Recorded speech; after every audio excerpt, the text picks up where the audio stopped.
दोस्तों नमस्कार, मैं हूं राजकुमार सिंह। यह कहावत पुरानी है और आपने भी सुनी होगी कि राजनीति में कोई स्थायी दोस्त या स्थायी दुश्मन नहीं होता। राजनीति में रिश्ते जरूरत के मुताबिक समय के साथ किसी फिल्मी सीरियल की तरह पल भर में बदल जाते हैं। इसका नया उदाहरण दिल्ली है।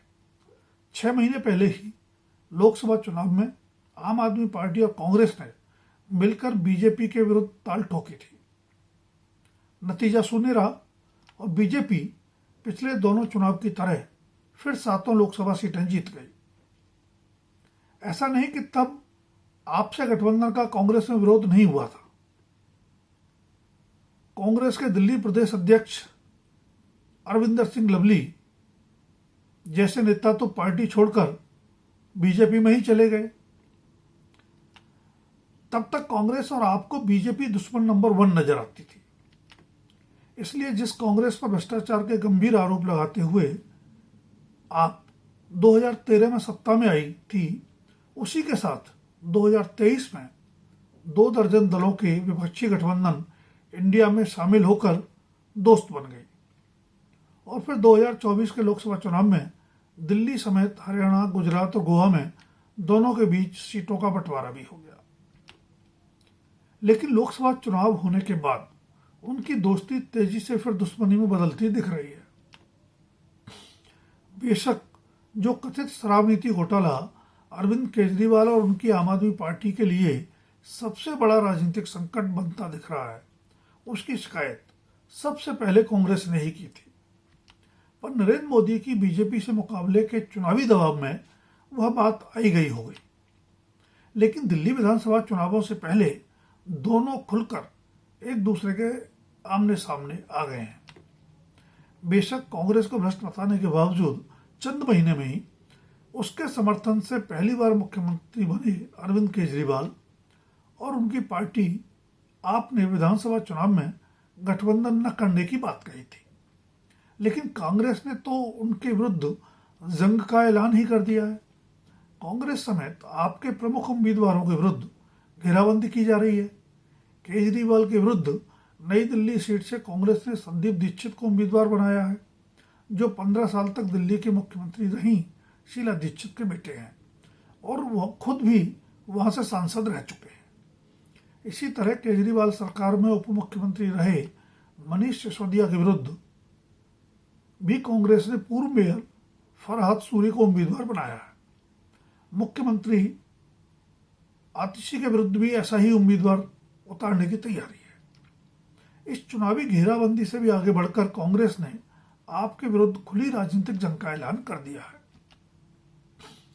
शराब घोटाले के बाद अब आप महिला सम्मान योजना के जिस संकट में फंसती दिख रही है, उसकी शिकायत भी दिल्ली के उपराज्यपाल यानी एलजी से कांग्रेस ने ही की है। संदीप दीक्षित ने खुद एलजी से मिलकर इसकी लिखित शिकायत की। इसी शिकायत में 2 और आरोप भी लगाए गए हैं। ये आरोप हैं आप शासित पंजाब की पुलिस द्वारा कांग्रेस के संभावित विधानसभा उम्मीदवारों की दिल्ली में जासूसी और चुनाव के लिए पंजाब से दिल्ली कैश लाए जाने के। अक्सर आप सरकार को घेरने की तलाश में रहने के आरोपी एलजी ने शिकायत मिलते ही मुख्य सचिव को जांच के लिए लिख दिया, जिन्होंने डीसी और दिल्ली के पुलिस कमिश्नर को जांच के आदेश भी दे दिए हैं। दुश्मन का दुश्मन दोस्त होता है, यह कहावत भी आपने सुनी होगी। पर दिल्ली में बीजेपी की दुश्मन आपको कांग्रेस अपना भी साझा दुश्मन मानकर इस कहावत को बदलती दिख रही है। दरअसल इसके पीछे की कहानी भी इन दोनों के रिश्तों में ही छिपी है। कांग्रेस के अंदर की खबर है कि उसने आम आदमी पार्टी को अब रिटर्न गिफ्ट देने का मन बना लिया है।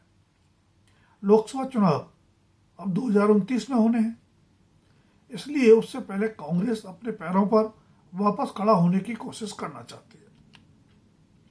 बेशक ये लंबी लड़ाई है और बेहद मुश्किल भी, लेकिन कांग्रेस इसे आम आदमी पार्टी के विरुद्ध पायलट प्रोजेक्ट की तरह परखना चाहती है।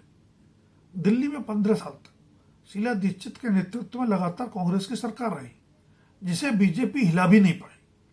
लेकिन 2013 में नई बनी आम आदमी पार्टी ने उसे सत्ता से बेदखल ही नहीं कर दिया, बल्कि शीला दीक्षित भी केजरीवाल से शर्मनाक ढंग से हार गए। हालांकि तब बीजेपी 31 विधायकों के साथ सबसे बड़ा दल थी, लेकिन कांग्रेस ने उसे रोकने के लिए अपने 8 विधायकों के समर्थन से 28 विधायकों वाली आपकी सरकार बनवा दी।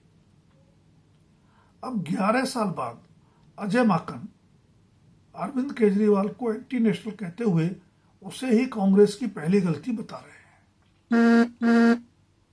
वैसे सच तो यह है कि 49 दिनों की उस सरकार के बाद ही दिल्ली में आपकी जड़ें इतनी तेजी से फैली कि कांग्रेस और बीजेपी दोनों हाशिए पर चली गई। 2015 के दिल्ली विधानसभा चुनाव में आपने 70 में से 67 सीटें जीतकर इतिहास रच दिया। बीजेपी 31 से फिसलकर 3 पर आ गई और कांग्रेस 8 से 0 पर। 2020 के विधानसभा चुनाव में आप 67 से 62 पर फिसली तो बीजेपी 3 से 8 पर पहुंच गई, लेकिन कांग्रेस का खाता फिर भी नहीं खुला। दिल्ली के पिछले 3 विधानसभा चुनाव परिणाम बताते हैं कि जैसे जैसे आप ऊपर चढ़ती गई, कांग्रेस रसातल में धंसती गई। पिछले विधानसभा चुनाव में तो कांग्रेस का वोट परसेंटेज 5 से भी नीचे चला गया। 1993 में जब बीजेपी ने दिल्ली में सरकार बनाई थी, तब भी कांग्रेस ने 34.48% वोटों के साथ 14 सीटें जीती थी। 1998 में कांग्रेस ने 47.76% वोटों के साथ 52 सीटें जीती और शीला दीक्षित के नेतृत्व में सरकार बनाई। 2003 में वोट परसेंटेज तो बढ़कर 48.13 हो गया, पर सीटें घटकर 47 रह गई। 2008 में कांग्रेस 40.31% वोटों के साथ 43 सीटें जीतकर लगातार तीसरी बार सरकार बनाने में कामयाब रही। लेकिन आपके अस्तित्व में आने के बाद हुए पहले चुनाव में 2013 में कांग्रेस का वोट परसेंटेज घटकर 24.55 रह गया और सीटें मात्र 8। 2015 में कांग्रेस का वोट परसेंटेज घटकर 9.56 रह गया और उसका खाता तक नहीं खुला। फिर 2020 में तो वोट परसेंटेज गिरकर 4.26 पर आ गया। जाहिर है विधानसभा में कांग्रेस का खाता फिर नहीं खुला। जिस पार्टी ने लगातार 3 बार सरकार बनाई हो, उसका उसी राज्य में लगातार 2 बार खाता तक न खुले, ऐसे उदाहरण मिलना मुश्किल है।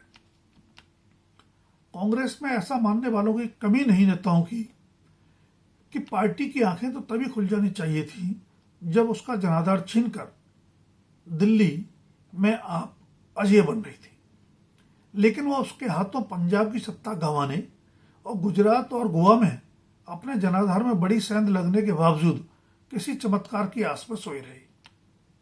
जो आम आदमी पार्टी राज्य दर राज्य कांग्रेस को खोखला कर रही थी, उसी के साथ इंडिया गठबंधन भी कर लिया और दिल्ली, हरियाणा, गुजरात, गोवा में लोकसभा चुनाव भी मिलकर लड़ लिए। अब जबकि अगले लोकसभा चुनाव 4.5 साल बाद 2029 में होने हैं तथा हरियाणा और महाराष्ट्र में कांग्रेस करारी हार झेल चुकी है, देश की सबसे पुरानी राजनीतिक पार्टी कांग्रेस आने वाले कम से कम 4 राज्यों के विधानसभा चुनावों में अकेले दम अपनी किस्मत आजमाना चाहती है। महत्वपूर्ण यह भी है कि इनमें से 2 राज्यों की सत्ता उससे आपने छीनी, तो 2 अन्य राज्यों में उसके चुनावी पराभव में भी उसी की बड़ी भूमिका रही। कांग्रेस ने अब आपको उसका रिटर्न गिफ्ट देने का फैसला कर लिया है। आपने सबसे पहले कांग्रेस को दिल्ली की सत्ता से बेदखल किया था, सो पहला मोर्चा दिल्ली में ही खुला है। हरियाणा और महाराष्ट्र में हार के बाद मित्र दलों के बदलते तेवरों से कांग्रेस को यह भी समझ में आ गया है कि अपने पैरों के नीचे जमीन बिना गठबंधन की राजनीति में कोई पूछता नहीं। इसलिए वह सबसे पहले आपसे जोर आजमाइश कर दिल्ली, पंजाब, गुजरात और गोवा में अपना खोया हुआ जनाधार वापस पाना चाहती है। दिल्ली में विधानसभा चुनाव फरवरी 2025 में होने हैं, तो पंजाब, गुजरात और गोवा में 2027 में। पंजाब में तो सीधा मुकाबला ही अब आम आदमी पार्टी और कांग्रेस के बीच रह गया है, जबकि शेष 3 राज्यों में कांग्रेस सत्ता का तीसरा कोण है, सत्ता संघर्ष का तीसरा कोण है। अगर वो इन तीनों राज्यों में आम आदमी पार्टी से अपना थोड़ा बहुत जनाधार भी वापस ले पाती है तो आने वाले समय में एकला चलो की स्थिति न भी बने, पर गठबंधन राजनीति में कांग्रेस की हैसियत इतनी अवश्य हो जाएगी कि कोई छोटा और क्षेत्रीय दल उसे आंखें न दिखाने पाए। दोस्तों, अगर वीडियो पसंद आए तो लाइक, शेयर और सब्सक्राइब अवश्य करें। कांग्रेस की इस नई चुनावी रणनीति पर अपनी राय भी कमेंट बॉक्स में दें। धन्यवाद। अभी के लिए इतना ही। जल्द फिर मिलेंगे किसी नए विषय के साथ।